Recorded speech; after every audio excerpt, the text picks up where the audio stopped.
ನಮಸ್ಕಾರ. ಅಶ್ವಗಂಧದಂತಹ famous Ayurvedic drug ಬಗ್ಗೆ ನಿಮಗೆ ತುಂಬ ಪ್ರಶ್ನೆಗಳಿರ್ತವೆ, ತುಂಬ ತಪ್ಪು ಕಲ್ಪನೆಗಳಿರ್ತವೆ. ಹಾಗಾಗಿ ಅಶ್ವಗಂಧದ ಬಗ್ಗೆ ಸಂಪೂರ್ಣವಾಗಿ ನಾನು ಈ 2 ವಿಡಿಯೋಗಳಲ್ಲಿ ಹೇಳ್ತೇನೆ. ಮೊದಲನೇ ಭಾಗದಲ್ಲಿ ಅಂದರೆ ಈ ವಿಡಿಯೋದಲ್ಲಿ ಪಾರ್ಟ್ 1ನಲ್ಲಿ ನಾನು ಅಶ್ವಗಂಧದ ಗುಣಗಳೇನು, ಅದರ ಆ್ಯಕ್ಷನ್ಸ್ ಏನು ನಮ್ಮ ಬಾಡಿಯಲ್ಲಿ, ಮತ್ತು ಅದನ್ನು ಎಷ್ಟು ಕ್ವಾಂಟಿಟಿ ನಾವು ತೆಗೆದುಕೊಳ್ಬಹುದು, ಯಾವುದರ ಜೊತೆ ಅಶ್ವಗಂಧವನ್ನು ಸೇವನೆ ಮಾಡಬೇಕು, ಮತ್ತು ಅದನ್ನು ತೆಗೆದುಕೊಳ್ಳಲಿಕ್ಕೆ ಒಳ್ಳೆ ಸಮಯ ಯಾವುದು, ಇದಿಷ್ಟನ್ನು ಮೊದಲನೇ ಭಾಗದಲ್ಲಿ ತಿಳ್ಕೊಳ್ಳೋಣ. ಇನ್ನು ಎರಡನೇ ಭಾಗದಲ್ಲಿ ಅಂದರೆ ಮುಂದಿನ ವಿಡಿಯೋದಲ್ಲಿ ನಾನು ಅಶ್ವಗಂಧದ ಮನೆಮದ್ದುಗಳನ್ನು ಬಗ್ಗೆ ಹೇಳ್ತೇನೆ. ಅಶ್ವಗಂಧವನ್ನು ಚಿಕ್ಕ ಮಕ್ಕಳಿಗೆ ಕೊಡ್ಬೋದಾ ಬೇಡವಾ, ಕೊಡೋದಾದರೆ ಎಷ್ಟು ಕೊಡಬೇಕು, ಮತ್ತು ಮಹಿಳೆಯರಲ್ಲಿ ಲೇಡೀಸ್ ಅಶ್ವಗಂಧವನ್ನು ಸೇವನೆ ಮಾಡಬಹುದಾ ಅದರ ಬಗ್ಗೆ ಕೂಡ ಹೇಳ್ತೇನೆ.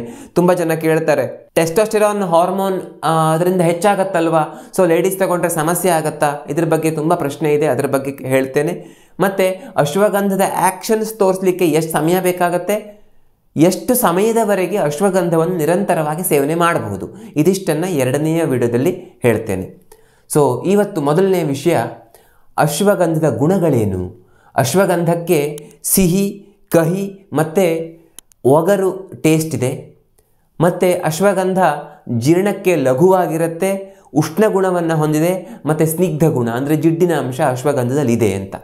ಸೊ ಈ ಎಲ್ಲ ಗುಣಗಳ ಕಾರಣದಿಂದಾಗಿ, ವಿಶೇಷವಾಗಿ ಉಷ್ಣಗುಣ ಇರುವ ಕಾರಣದಿಂದಾಗಿ ವಾತ ಮತ್ತು ಕಫದೋಷಗಳನ್ನು ನಿಯಂತ್ರಿಸಿದರೆ ಅಶ್ವಗಂಧದಿಂದ ಪಿತ್ತದೋಷ ಸ್ವಲ್ಪ ಹೆಚ್ಚಾಗತ್ತೆ. ಇನ್ನು ಮುಖ್ಯವಾಗಿ ನಾವು ಅಶ್ವಗಂಧದ ಆ್ಯಕ್ಷನ್ಸ್ ಏನು, ನಮ್ಮ ಬಾಡಿಯಲ್ಲಿ ಯಾವ್ಯಾವ ರೋಗಗಳಲ್ಲಿ ಅಥವಾ ಯಾವ್ಯಾವ ಸಮಸ್ಯೆಗಳಲ್ಲಿ ನಮಗೆ ಅದು ಹೆಲ್ಪ್ ಮಾಡುತ್ತೆ, ಯಾವ್ಯಾವ ಆರ್ಗನ್ಸ್ ಮೇಲೆ ಒಳ್ಳೆಯ ಎಫೆಕ್ಟ್ ಮಾಡಿ ಆ ಆರ್ಗನ್ಸಿನ ಶಕ್ತಿಯನ್ನು ಹೆಚ್ಚು ಮಾಡುತ್ತೆ, ಇದರ ಬಗ್ಗೆ ಕರೆಕ್ಟಾಗಿ ತಿಳ್ಕೊಳ್ಳೋಣ.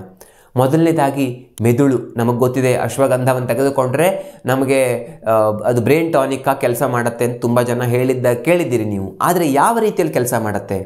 ಬೂದುಗುಂಬಳಕಾಯಿ ಕೂಡ ಬ್ರೈನ್ ಟಾನಿಕ್, ಬಜೆ ಬೇರು ಕೂಡ ಬ್ರೈನ್ ಟಾನಿಕ್. ಅವುಗಳಿಗಿಂತ ಅಶ್ವಗಂಧ ಹೇಗೆ ಭಿನ್ನ ಅನ್ನೋದನ್ನು ನಾವು ತಿಳ್ಕೊಳ್ಳುವ. ಈ ಬೂದುಗುಂಬಳಕಾಯಿಯೋ ಬ್ರಾಹ್ಮಿಯೋ ಇವೆಲ್ಲ ಬ್ರೈನಿನ ಶಕ್ತಿಯನ್ನು ಯಾವ ರೀತಿಯಲ್ಲಿ ಹೆಚ್ಚು ಮಾಡ್ತವೆ ಅಂದರೆ, ನಮಗೆ ಅವುಗಳಿಂದಾಗಿ ಮೆಮೊರಿ ಪವರ್ ಹೆಚ್ಚಾಗುತ್ತೆ ಅಥವಾ ಬ್ರೈನ್ನ ಡಿಜನರೇಷನ್ ಕಡಿಮೆ ಆಗುತ್ತೆ. ಆದರೆ ಅಶ್ವಗಂಧದಿಂದಾಗಿ ನಮ್ಮ ಮೆದುಳಿನ ಶಕ್ತಿ ಯಾವ ರೀತಿಯಲ್ಲಿ ಹೆಚ್ಚಾಗುತ್ತೆ ಅಂತಂದರೆ, ನಮಗೆ ಹೆದರಿಕೆ ಕಡಿಮೆ ಆಗುತ್ತೆ, ಸ್ಟ್ರೆಸ್ ಮ್ಯಾನೇಜ್ಮೆಂಟ್ ನಾವು ಚೆನ್ನಾಗಿ ಮಾಡ್ಕೊಳ್ಳಿಕ್ಕೆ ಅನುಕೂಲ ಆಗುತ್ತೆ, ಚಿಕ್ಕ ಚಿಕ್ಕ ವಿಷಯಕ್ಕೂ ಟೆನ್ಷನ್ ಆಗೋದು ಅಥವಾ ಭಯ ಆಗೋದು ಅಥವಾ ದುಃಖ ಆಗೋದು ಇಂಥದ್ದು ಕಡಿಮೆ ಆಗ್ತಾ ಹೋಗುತ್ತೆ. ಹಾಗಾಗಿ ನಾವು ಚಿಕ್ಕ ಮಕ್ಕಳಿಗೆ ಅವರ ಮೆಮೊರಿ ಪವರ್ ಹೆಚ್ಚಾಗಲಿಕ್ಕೆ ಅಂತ ನಾವು ಅಶ್ವಗಂಧವನ್ನು ಕೊಡೋದು ಕಡಿಮೆ, ಅಲ್ಲಿ ಬ್ರಾಹ್ಮಿಯನ್ನು ಕೊಡ್ತೇವೆ. ಆದರೆ ಈಗ ನಿಮಗೆ ಸ್ಟೇಜ್ ಮೇಲೆ ಹೋಗಿ ಮಾತಾಡಲಿಕ್ಕೆ ಭಯ ಆಗುತ್ತೆ, ಯಾರೋ ಜನ ಸೇರಿದಾಗ ಅವ್ರ ಜೊತೆಗೆ ಮಿಂಗಲ್ ಆಗಲಿಕ್ಕೆ ಭಯ ಆಗುತ್ತೆ, ಯಾರೋ ಅವರಿಗೆ ಫೈಟ್ ಮಾಡ್ಕೊಳ್ತಿದ್ರು ನಿಮಗೆ ನೋಡಲಿಕ್ಕೆ ನಿಮಗೆ ಭಯ ಆಗುತ್ತೆ, ಯಾರಾದರೂ ನಿಮ್ಮ ಮೇಲೆ ಗದರಿಸಲಿಕ್ಕೆ ಬಂದರೆ ನಿಮಗೆ ಅಲ್ಲಿ ಕೈಕಾಲು ನಡಿಲಿಕ್ಕೆ ಸ್ಟಾರ್ಟ್ ಆಗುತ್ತೆ. ಈ ಥರದ ಸಮಸ್ಯೆಗಳಿದ್ದಾಗ ಅಶ್ವಗಂಧ ತುಂಬ ಚೆನ್ನಾಗಿ ಹೆಲ್ಪ್ ಮಾಡುತ್ತೆ. ಯಾಕೆಂದರೆ ನಮ್ಮ ಧೈರ್ಯವನ್ನು ಅದು ಹೆಚ್ಚು ಮಾಡುತ್ತೆ. ಮತ್ತು ಅಶ್ವಗಂಧ ನಿದ್ರಾಹೀನತೆಯಲ್ಲಿ ತುಂಬ ಒಳ್ಳೆಯದು. ಯಾವ ರೀತಿಯಲ್ಲಿ ನಿದ್ರಾಹೀನತೆಗೆ ಅನುಕೂಲ ಮಾಡುತ್ತೆ? ಈಗ ನಾವು ಸಾಮಾನ್ಯವಾಗಿ ನಿದ್ರೆ ಮಾತ್ರೆ ತೆಗೆದುಕೊಳ್ಳೋದು ನಮ್ಮ ಮೆದುಳಿನ ಶಕ್ತಿಯನ್ನು ಕಡಿಮೆ ಮಾಡಿದರೆ, ಇದು ಹಾಗಲ್ಲ. ಮೆದುಳಿನಲ್ಲಿ ಆಗುವಂಥ ಈ ಅನವಶ್ಯಕ ಯೋಚನೆಗಳು, ಏನೇನೋ ಕೆಲಸ ಮಾಡ್ತಿರುವಾಗಲೂ ಬೇರೆ ಬೇರೆ ಯೋಚನೆ ಬರ್ತಾ ಇರೋದು, ರಾತ್ರಿ ಮಲಗಿದಾಗ ಮಧ್ಯದಲ್ಲಿ ಎಚ್ಚರ ಆದರೆ ಅಥವಾ ಮಲಗಿದ ತಕ್ಷಣ ನಮಗೆ ಏನೇನೋ ಯೋಚನೆಗಳು ಬಂದು ನಮಗೆ ನಿದ್ದೆ ಸರಿಯಾಗಿ ಬರದೇ ಇರೋದು, ಸ್ಟ್ರೆಸ್ ಸಿಕ್ಕಾಪಟ್ಟೆ ಆಗೋದು, ಇದನ್ನೆಲ್ಲ ಇದು ಕಡಿಮೆ ಮಾಡೋ ಕಾರಣದಿಂದಾಗಿ ನಮಗೆ ನಿದ್ರಾಹೀನತೆಯಲ್ಲಿ ತುಂಬ ಅನುಕೂಲ ಮಾಡಿಕೊಡುತ್ತೆ. ಹಾಗಾಗಿ ಇದು ಪಾಸಿಟಿವಿಟಿಯನ್ನು ಹೆಚ್ಚು ಮಾಡಿ ನಿದ್ರೆಯನ್ನು ಚೆನ್ನಾಗಿ ಆಗಲಿಕ್ಕೆ ಅನುಕೂಲ ಮಾಡುತ್ತೆ. ಹಾಗಾಗಿ ನಾವು ಅಶ್ವಗಂಧವನ್ನು ನಿದ್ರಾಹೀನತೆಯಲ್ಲಿ ವಿಶೇಷವಾಗಿ ಕೊಡೋದು. ಇನ್ನು ನಮ್ಮ ಸೆನ್ಸ್ ಆರ್ಗನ್ಸ್ ಮೇಲೆ ಕೂಡ ತುಂಬ ಒಳ್ಳೆಯ ಪರಿಣಾಮವನ್ನು ಮಾಡುತ್ತೆ.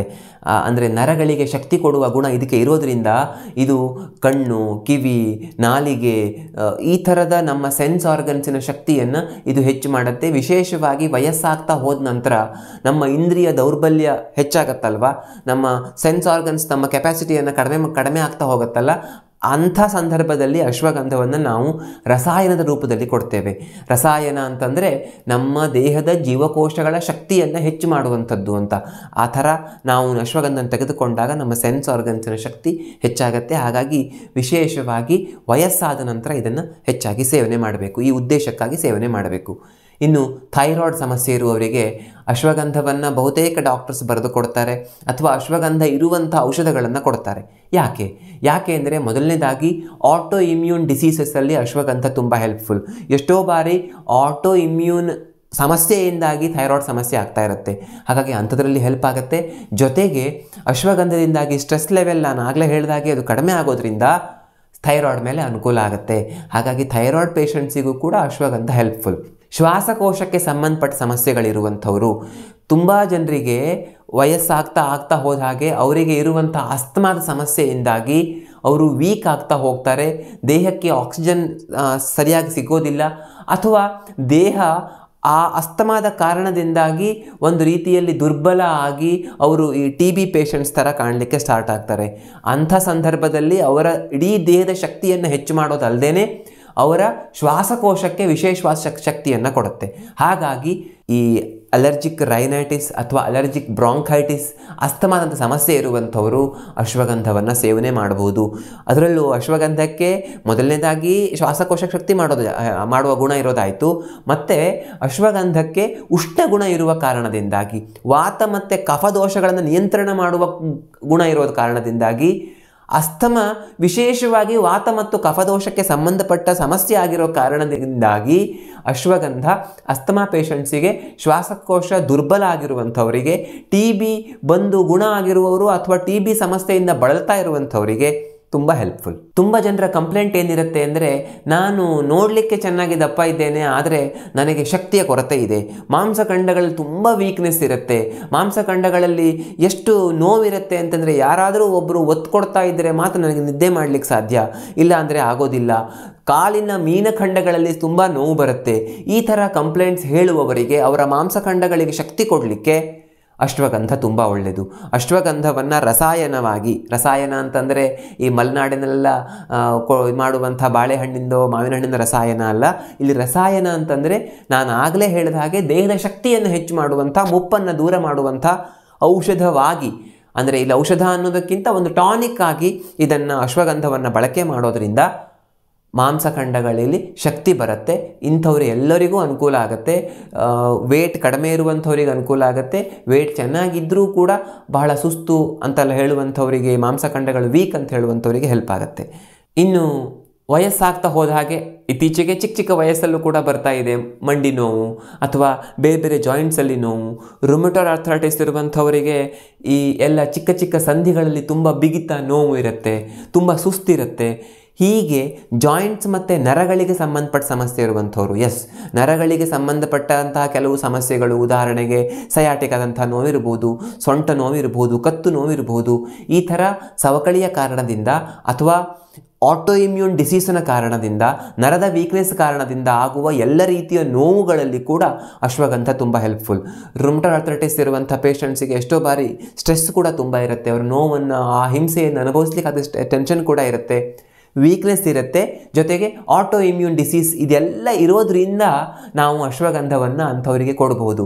ಮತ್ತು ಇನ್ನೊಂದೇನು, ಅಲ್ಲಿ ಕೂಡ ಆಮ, ವಾತ, ಕಫ ಈ ಸಮಸ್ಯೆಗಳ ಕಾರಣದಿಂದಾಗಿ ನೋವು ಜಾಸ್ತಿ ಇರೋದ್ರಿಂದ ಅಲ್ಲಿ ಈ ಅಶ್ವಗಂಧ ತುಂಬ ಹೆಲ್ಪ್ ಆಗುತ್ತೆ. ಇದರ ಉಷ್ಣ ಗುಣದ ಕಾರಣದಿಂದಾಗಿ ಅಲ್ಲಿ ಆಮ ಮತ್ತು ವಾತ, ಈ ಆಮವಾತ ಅಂತ ನಾವು ಹೇಳುವಾಗ ಆಮ ಮತ್ತು ವಾತಕ್ಕೆ ಎರಡಕ್ಕೂ ವಿರುದ್ಧವಾಗಿರುವಂಥ ಗುಣ ಇರುವಂಥದ್ದು ಉಷ್ಣ ಮಾತ್ರ. ಉಳಿದೆಲ್ಲ ಇದನ್ನು ಕಡಿಮೆ ಮಾಡಲಿಕ್ಕೆ ಹೋದರೆ ಅದು ಹೆಚ್ಚಾಗುತ್ತೆ, ಅದನ್ನು ಕಡಿಮೆ ಮಾಡಲಿಕ್ಕೆ ಹೋದರೆ ಇದು ಹೆಚ್ಚಾಗುತ್ತೆ. ಹಾಗಾಗಿ ಉಷ್ಣ ಗುಣ ಇರುವಂಥ ಈ ಅಶ್ವಗಂಧವನ್ನು ತೆಗೆದುಕೊಳ್ಳೋದ್ರಿಂದ ತುಂಬ ಹೆಲ್ಪ್ ಆಗುತ್ತೆ. ಹಾಗಾಗಿ ಮಂಡಿ ನೋವು, ಸೊಂಟ ನೋವು, ಈ ಥರದ ನೋವಿನ ಸಮಸ್ಯೆ ಇರುವಂಥವರು ಅಶ್ವಗಂಧವನ್ನು ಹೆಚ್ಚಾಗಿ ತೆಗೆದುಕೊಳ್ಳಬಹುದು. ಚರ್ಮದ ಸಮಸ್ಯೆಗಳಲ್ಲಿ ತುಂಬ ಹೆಲ್ಪ್ಫುಲ್. ನಾವು ಅನಿಸ್ಬೋದು ಅಶ್ವಗಂಧ ಚರ್ಮಕ್ಕೆ ಹೇಗೆ ಹೆಲ್ಪ್ ಆಗುತ್ತೆ ಅಂತ. ಭಾವಪ್ರಕಾಶ ನಿಘಂಟುನಲ್ಲಿ ಅಶ್ವಗಂಧದ ಬಗ್ಗೆ ವಿವರಣೆ ಕೊಡುವಾಗ ಶ್ವಿತ್ರ, ಶೋಥ ಅಂತೆಲ್ಲ ಹೇಳ್ತಾರೆ. ಅಂದರೆ ಶ್ವಿತ್ರ ಅಂದರೆ ವಿಟಿಲಿಗೋ, ತೊನ್ನು ಅಂತ ನಾವು ಹೇಳ್ತೀವಲ್ಲ, ಆ ವೈಟ್ ಪ್ಯಾಚಸ್ಸನ್ನು ಕಡಿಮೆ ಮಾಡಲಿಕ್ಕೆ ತುಂಬ ಹೆಲ್ಪ್ಫುಲ್. ವಿಶೇಷವಾಗಿ ಈ ಅಶ್ವಗಂಧವನ್ನು ಸುಟ್ಟು ಅದರ ಬೂದಿಯನ್ನು ಸ್ವಲ್ಪ ಗೋಮೂತ್ರ ಅಥವಾ ಜೇನುತುಪ್ಪ ಅಥವಾ ಕೆಲವು ಬೇರೆ ಆಯುರ್ವೇದದ ಔಷಧಗಳಿವೆ ಅವುಗಳ ಜೊತೆಗೆ ಮಿಕ್ಸ್ ಮಾಡಿ ಅಶ್ವಗಂಧವನ್ನು ಅಪ್ಲೈ ಮಾಡಬೇಕು ಅಂತ ಹೇಳ್ತಾರೆ. ಆ ಥರ ಮಾಡಿದಾಗ ಅದು ಕಡಿಮೆ ಆಗುತ್ತೆ ಅಂತ. ಮತ್ತು ಹೊಟ್ಟೆಗೆ ತೆಗೆದುಕೊಂಡಾಗೂ ಕೂಡ ಇದು ಈ ತೊನ್ನಿನ ಮೇಲೆ ತುಂಬ ಒಳ್ಳೆಯ ಎಫೆಕ್ಟ್ ಮಾಡುತ್ತೆ. ಮತ್ತು ನಮ್ಮ ಓವರಾಲ್ ಸ್ಕಿನ್ ಚರ್ಮದ ಕಾಂತಿಯನ್ನು ಹೆಚ್ಚು ಮಾಡಲಿಕ್ಕೆ ಮತ್ತು ಚರ್ಮದ ಶಕ್ತಿಯನ್ನು ಹೆಚ್ಚು ಮಾಡಲಿಕ್ಕೂ ಕೂಡ ಇದು ತುಂಬ ಹೆಲ್ಪ್ಫುಲ್. ಎಷ್ಟೋ ಜನ ಹೇಳ್ತಾರೆ ನನಗೆ ಯಾವ ಸಮಸ್ಯೆಯೂ ಇಲ್ಲ ಆದರೆ ಸುಸ್ತಾಗತ್ತೆ ಅಂತ. ಆ ಥರ ಜನರಲ್ ವೀಕ್ನೆಸ್ಸನ್ನು ಕಡಿಮೆ ಮಾಡಲಿಕ್ಕೆ ತುಂಬ ಹೆಲ್ಪ್ಫುಲ್. ಅವರ ಪ್ರಕಾರ ಯಾವ ಸಮಸ್ಯೆ ಇಲ್ಲ ಅಂದರೂ ಕೂಡ ಎಲ್ಲ ಟೆಸ್ಟ್ಸ್, ಸ್ಕ್ಯಾನ್ಸ್ ಅಥವಾ ಇನ್ವೆಸ್ಟಿಗೇಷನ್ಸ್ ಎಲ್ಲ ನಾರ್ಮಲ್ ಇದ್ದರೂ ಕೂಡ ಅವರಲ್ಲಿ ತುಂಬ ಈ ಧಾತು ಕ್ಷಯ ಉಂಟಾಗಿರುತ್ತೆ. ಆ ಕಾರಣದಿಂದಾಗಿ ಸುಸ್ತಾಗ್ತಾ ಇರುತ್ತೆ. ಅದನ್ನು ಸರಿ ಮಾಡಲಿಕ್ಕೆ ಇದು ತುಂಬ ಹೆಲ್ಪ್ಫುಲ್. ಅದರಲ್ಲಿಯೂ ವಿಶೇಷವಾಗಿ ಶುಕ್ರಧಾತುವಿನ ತುಂಬ ಚೆನ್ನಾಗಿ ಕೆಲಸ ಮಾಡುತ್ತೆ. ತುಂಬ ಜನರಿಗೆ ಈ ಹಸ್ತಮೈಥುನದ ಕಾರಣದಿಂದಾಗಿಯೋ ಅಥವಾ ಅತಿಯಾದ ಲೈಂಗಿಕ ಕ್ರಿಯೆಗಳ ಕಾರಣದಿಂದಾಗಿಯೋ ಅಥವಾ ಅವರ ನ್ಯಾಚುರಲ್ ಬಾಡಿಯ ಅವರ ಪ್ರಕೃತಿಯ ಕಾರಣದಿಂದಾಗಿಯೋ ಅವರಲ್ಲಿ ಶುಕ್ರಕ್ಷಯ ಉಂಟಾಗಿರುತ್ತೆ. ಹಾಗಾಗಿ ಈ ಅಶ್ವಗಂಧ ಅಂಥವರಿಗೆ ತುಂಬ ಹೆಲ್ಪ್ಫುಲ್. ಭಾವಪ್ರಕಾಶ ನಿಘಂಟು ಅನ್ನುವ ಗ್ರಂಥದಲ್ಲಿ ಅತಿ ಶುಕ್ರಲ ಅಂತ ಕೊನೆಯಲ್ಲಿ ಹೇಳ್ತಾರೆ. ಅತಿ ಶುಕ್ರಲ ಅಂತಂದರೆ ಶುಕ್ರಧಾತುವನ್ನು ಅಷ್ಟೊಂದು ದೊಡ್ಡ ಪ್ರಮಾಣದಲ್ಲಿ ಶುಕ್ರವರ್ಧಕವಾಗಿ ಕೆಲಸ ಮಾಡುವಂಥದ್ದು, ಶುಕ್ರಧಾತುವಿಗೆ ಪುಷ್ಟಿ ಕೊಡುವಂಥದ್ದು ಅಂತ. ಆ ಕಾರಣದಿಂದಾಗಿಯೇ ನಾವು ಪ್ರತಿಲೋಮಕ್ಷಯ ಅಂತ ಆಯುರ್ವೇದದಲ್ಲಿ ಹೇಳ್ತೇವೆ. ನೀವು ಸ್ವಲ್ಪ ಸ್ಪಷ್ಟವಾಗಿ ಕೇಳಿಸ್ಕೊಳ್ಳಿ ಅಥವಾ ಅರ್ಥ ಮಾಡ್ಕೊಳ್ಳಿ. ಪ್ರತಿಲೋಮಕ್ಷಯ ಅಂತಂದರೆ ಈ ಶುಕ್ರಧಾತುವಿನ ನಷ್ಟದ ಕಾರಣದಿಂದಾಗಿ, ವೀರ್ಯದ ನಷ್ಟದ ಕಾರಣದಿಂದಾಗಿ ಅಲ್ಲಿ ಅದರ ಹಿಂದಿನ ಧಾತು ಮಜ್ಜಾಧಾತು, ಅದರ ಹಿಂದಿನ ಧಾತು ಅಸ್ಥಿಧಾತು. ಮಜ್ಜಾಧಾತು ಅಂದರೆ ಬೋನ್ ಮ್ಯಾರೋ, ಅದು ಜಾಯಿಂಟ್ಸಿಗೆ ತುಂಬ ಇಂಪಾರ್ಟೆಂಟ್. ಆಮೇಲೆ ಅಸ್ಥಿಧಾತು, ಅದರ ಹಿಂದಿನ ಧಾತು ಮೇಧಸ್ಸು ಅಂದರೆ ಕೊಬ್ಬು, ಅದಕ್ಕೆ ಹಿಂದೆ ಮಾಂಸಖಂಡ, ರಕ್ತ, ರಸ, ಈ ಎಲ್ಲ ಧಾತುಗಳು ಒಂದರ ಹಿಂದೆ ಒಂದು ನಷ್ಟ ಆಗ್ತಾ ಹೋಗ್ತವೆ, ಧಾತು ಕ್ಷಯ ಉಂಟಾಗುತ್ತೆ. ಹಾಗಾಗಿ ಅಂಥವರಿಗೆ ಈ ಅಶ್ವಗಂಧ ತುಂಬ ಹೆಲ್ಪ್ಫುಲ್. ಶುಕ್ರಧಾತುವಿನ ಕ್ಷಯವನ್ನು ತಪ್ಪಿಸಲಿಕ್ಕೆ ತುಂಬ ಹೆಲ್ಪ್ ಆಗುತ್ತೆ. ಹಾಗಾಗಿ ಇದನ್ನು ನಾವು ಇಂಪಾರ್ಟೆನ್ಸಿಯಲ್ಲಿ ಅಥವಾ ಇನ್ಫರ್ಟಿಲಿಟಿಯಲ್ಲಿ ಅಥವಾ ಕಡಿಮೆ ಆಗಿರುವಂಥ ಲೈಂಗಿಕ ಸಾಮರ್ಥ್ಯ ಸಮಸ್ಯೆಯಲ್ಲಿ, ವಯಸ್ಸಾದ ನಂತರ ಸಹಜವಾಗಿ ಕಡಿಮೆ ಆಗುವಂಥ ಲೈಂಗಿಕ ಶಕ್ತಿಯಲ್ಲಿ ನಾವು ಈ ಅಶ್ವಗಂಧವನ್ನು ವಿಶೇಷವಾಗಿ ಕೊಡ್ತೇವೆ. ಹಾಗಾದರೆ ಈಗ ಅಶ್ವಗಂಧವನ್ನು ಎಷ್ಟು ಪ್ರಮಾಣದಲ್ಲಿ ಸೇವನೆ ಮಾಡಬೇಕು, ಎಷ್ಟು ಕ್ವಾಂಟಿಟಿ ನಾವು ತೆಗೆದುಕೊಳ್ಳಬೇಕು? ಒಬ್ಬ ಸಾಮಾನ್ಯ ಮನುಷ್ಯ 3 ರಿಂದ 6 ಗ್ರಾಮ್ ಚೂರ್ಣವನ್ನು ನಿತ್ಯ ಸೇವನೆ ಮಾಡ್ಬೋದು. ಇನ್ನು ಬೇರೆ ಬೇರೆ ರೀತಿಯಲ್ಲಿ ಅಶ್ವಗಂಧ ಘೃತ ಅಂತಂದರೆ ಅದಕ್ಕೆ ಬೇರೆ ಇದು, ಅಶ್ವಗಂಧ ಅರಿಷ್ಟ ಅಂದರೆ ಬೇರೆ ಇದು, ಅದೆಲ್ಲ ನಿಮಗೆ ಡಾಕ್ಟರ್ಸ್ ಕೊಡ್ತಾರೆ. ಆದರೆ ನೀವು ಅಶ್ವಗಂಧ ಚೂರ್ಣವನ್ನು ತೆಗೆದುಕೊಳ್ಬೇಕು ಅಂದರೆ ಒಂದು 30-35 kg ಒಳಗಿನ ಬಾಡಿ ನಿಮ್ಮದು ಅಂತ ಆದರೆ ಒಂದು 3 ಗ್ರಾಮ್ ಅಥವಾ 3 ರಿಂದ 4 ಗ್ರಾಮ್ ತೆಗೆದುಕೊಳ್ಬೋದು. ಇಲ್ಲ ನಿಮ್ಮದು 60, 70, 80 ಆಗಿದೆ ಅಂದರೆ 6 ಗ್ರಾಮ್ವರೆಗೂ ನೀವು ಅಶ್ವಗಂಧ ಚೂರ್ಣವನ್ನು ಸೇವನೆ ಮಾಡಬಹುದು. ಎಷ್ಟೋ ಜನ ಕೇಳ್ತಾರೆ ನನಗೆ ಬೊಜ್ಜಿದ್ರೆ ಅಶ್ವಗಂಧ ತೆಗೆದುಕೊಳ್ಬೋದು, ಅದರಿಂದ ವೇಟ್ ಹೆಚ್ಚಾಗುತ್ತೆ ಅಂತ ಕೇಳಿದ್ದೇನೆ. ಇಲ್ಲ, ಬೊಜ್ಜು ಇರುವವರಿಗೂ ಇದು ಹೆಲ್ಪ್ಫುಲ್, ತುಂಬ ಕ್ರಷರಾಗಿರುವವರಿಗೂ ಇದು ಹೆಲ್ಪ್ಫುಲ್. ಹಾಗಾಗಿ ಇದನ್ನು ಎಲ್ಲರೂ ಸೇವನೆ ಮಾಡಬಹುದು. ಇನ್ನು 4ನೇದು, ಯಾವುದರ ಜೊತೆಗೆ ಇದನ್ನು ಸೇವನೆ ಮಾಡಬೇಕು, ಅನುಪಾನವಾಗಿ ಯಾವುದನ್ನು ಯೂಸ್ ಮಾಡಬೇಕು ಅಂತ. ಇಲ್ಲಿ ತುಂಬ ರೀತಿಯ ಅನುಪಾನಗಳನ್ನು ಆಯುರ್ವೇದದಲ್ಲಿ ಹೇಳ್ತಾರೆ. ಆದರೆ ನಾವು ಪ್ರಾಕ್ಟಿಕಲಿ ಮನೆಯಲ್ಲಿ ಕೆಲವೊಂದನ್ನು ಮಾತ್ರ ಉಪಯೋಗಿಸಬಹುದು. ಹಾಲು ತುಂಬ ಒಳ್ಳೆಯ ಅನುಪಾನ. ಯಾಕೆ ಅಂದರೆ ಹಾಲಿನಲ್ಲಿ ನಾವು ಇದನ್ನು ಬಳಕೆ ಮಾಡಿದಾಗ ಇದರ ಉಷ್ಣ ಗುಣದಿಂದ ಆಗುವ ಸಮಸ್ಯೆ ಕಡಿಮೆ ಆಗುತ್ತೆ. ಎಷ್ಟೋ ಜನರಿಗೆ ತಗೊಂಡಾಗ ಉಷ್ಣ ಆಗುತ್ತೆ ಅನ್ನುವಂಥವರಿಗೆ ಇದು ಹೆಲ್ಪ್ ಆಗುತ್ತೆ. ಹಾಲಲ್ಲಿ ಇದನ್ನು ತೆಗೆದುಕೊಳ್ಬೋದು. ತುಪ್ಪ ಕೂಡ ತುಂಬ ಒಳ್ಳೆಯದು. ಅದರಲ್ಲಿಯೂ ವಿಶೇಷವಾಗಿ ಈ ಶುಕ್ರಧಾತುವಿನ ಮೇಲೆ ಕೆಲಸ ಆಗಬೇಕು ಅಂತಾದರೆ ಆಗ ಇದನ್ನು ಸ್ವಲ್ಪ ತುಪ್ಪದಲ್ಲಿ ಹುರಿದು ಅದನ್ನು ಬಿಸಿ ಹಾಲಿನ ಜೊತೆಗೆ ಅಥವಾ ಬಿಸಿ ಹಾಲಿನಲ್ಲಿ ಪೌಡರನ್ನು ಹಾಕಿ ತುಪ್ಪವನ್ನು ಹಾಕ್ಕೊಂಡು ಅಥವಾ ಚೂರ್ಣಕ್ಕೆ ನೇರವಾಗಿ ತುಪ್ಪವನ್ನು ಹಾಕಿ ಕಲಸಿ ಅದನ್ನು ಸೇವನೆ ಮಾಡ್ಬೋದು. ಕಫದ ಸಮಸ್ಯೆ ತುಂಬ ಆಗ್ತಿದೆ ಅಂತಾದರೆ ಆಗ ಜೇನುತುಪ್ಪ ತುಂಬ ಒಳ್ಳೆಯದು. ಜೇನುತುಪ್ಪದ ಜೊತೆಗೆ ಇದನ್ನು ಸೇವನೆ ಮಾಡಬೇಕು. ಆದರೆ ಇದರಿಂದಾಗಿ ಸ್ವಲ್ಪ ಉಷ್ಣ ಆಗುವ ಚಾನ್ಸಸ್ ಜಾಸ್ತಿ. ಮೊದಲೇ ಅಶ್ವಗಂಧ ಉಷ್ಣ, ಜೊತೆಗೆ ಜೇನುತುಪ್ಪವನ್ನು ಹಾಕ್ಕೊಂಡ್ರೆ ತುಂಬ ನಿಮಗೆ ಕಫ ತುಂಬಿಕೊಂಡಿದೆ, ದೇಹ ತುಂಬ ಕೋಲ್ಡ್ ಆಗಿದೆ ಅಂತಂದರೆ ಆವಾಗ ಓಕೆ, ಬಿಟ್ಟರೆ ಉಳಿದವರಿಗೆ ಸ್ವಲ್ಪ ಇದು ಉಷ್ಣ ಆಗುವ ಚಾನ್ಸ್ ಇರುತ್ತೆ. ಅಥವಾ ದೀರ್ಘಾವಧಿಯವರೆಗೆ ಇದನ್ನು ತೆಗೆದುಕೊಂಡ್ರೆ ಸ್ವಲ್ಪ ಉಷ್ಣ ಆಗ್ಬೋದು. ಹಾಗಾಗಿ ಇದನ್ನು ನಾವು ಹಾಲು ಅಥವಾ ತುಪ್ಪ ಜೊತೆಗೆ ಬಳಕೆ ಮಾಡೋದು ಒಳ್ಳೆಯದು. ತುಂಬ ಶೀತದಿಂದ ಸಮಸ್ಯೆ ಅನುಭವಿಸ್ತಾ ಇದ್ದವರು ಇದನ್ನು ಜೇನುತುಪ್ಪ ಜೊತೆಗೆ ಬಳಕೆ ಮಾಡಬಹುದು. ಯಾವ ಸಮಯದಲ್ಲಿ ತೆಗೆದುಕೊಳ್ಳಬೇಕು ಅನ್ನೋದು 5ನೇ ವಿಷಯ. ಇಲ್ಲಿ ರಸಾಯನ ಕಾಲ ಅಂತ ನಾವು ಹೇಳ್ತೇವೆ. ಅಂದರೆ ನೀವು ಧಾತು ವೃದ್ಧಿಗಾಗಿ ಸೇವನೆ ಮಾಡ್ತಾ ಇದ್ದೀರಿ ಅಂತಾದರೆ ಬೆಳಿಗ್ಗೆ ಸುಮಾರು 7 ಗಂಟೆ 6 ರಿಂದ 7 ಗಂಟೆ ಸಮಯ ಖಾಲಿ ಹೊಟ್ಟೆಯಲ್ಲಿ, ಸಂಜೆ ಕೂಡ ಒಂದು 6 ರಿಂದ 7 ಗಂಟೆಯ ಸಮಯದಲ್ಲಿ ಇದನ್ನು ಸೇವನೆ ಮಾಡಬೇಕು. ಸೂರ್ಯಾಸ್ತ ಆದ ಸ್ವಲ್ಪ ಹೊತ್ತಿನಲ್ಲಿ ಇದನ್ನು ಹಾಕ್ಕೊಂಡು ಕುಡಿಬಹುದು. ಇದಕ್ಕೆ ರಸಾಯನ ಕಾಲ ಅಂತ ಹೇಳ್ತೇವೆ. ನೋಡಿ, ಆಯುರ್ವೇದದಲ್ಲಿ ಯಾವುದೋ ಒಂದು ಔಷಧ ದ್ರವ್ಯ ಇಂಥದ್ದೊಂದು ಕೆಲಸ ಮಾಡುತ್ತೆ ಅನ್ನೋದಷ್ಟೇ ಅಲ್ಲ, ಯಾವ ಕಾಲದಲ್ಲಿ ಕೊಟ್ಟರೆ ಯಾವ ರೀತಿಯ ಕೆಲಸ ಆಗುತ್ತೆ ಅನ್ನೋದನ್ನು ಕೂಡ ಹೇಳಿದ್ದಾರೆ. ಹಾಗಾಗಿ ಇದೆಲ್ಲ ತುಂಬ ಇಂಪಾರ್ಟೆಂಟ್. ದೇಹ ಪ್ರಕೃತಿ, ಆ ಔಷಧ ದ್ರವ್ಯ ಯಾವ ಕ್ವಾಂಟಿಟಿಯಲ್ಲಿ ನಾವು ತೆಗೆದುಕೊಳ್ತೇವೆ, ಯಾವ ಸಮಯದಲ್ಲಿ ಸೇವನೆ ಮಾಡ್ತೇವೆ, ಯಾವುದರ ಜೊತೆಗೆ ಸೇವನೆ ಮಾಡ್ತೇವೆ, ಇದೆಲ್ಲದೂ ಕೂಡ ಅದರ ಆ್ಯಕ್ಷನನ್ನು ಡಿಸೈಡ್ ಮಾಡುತ್ತೆ.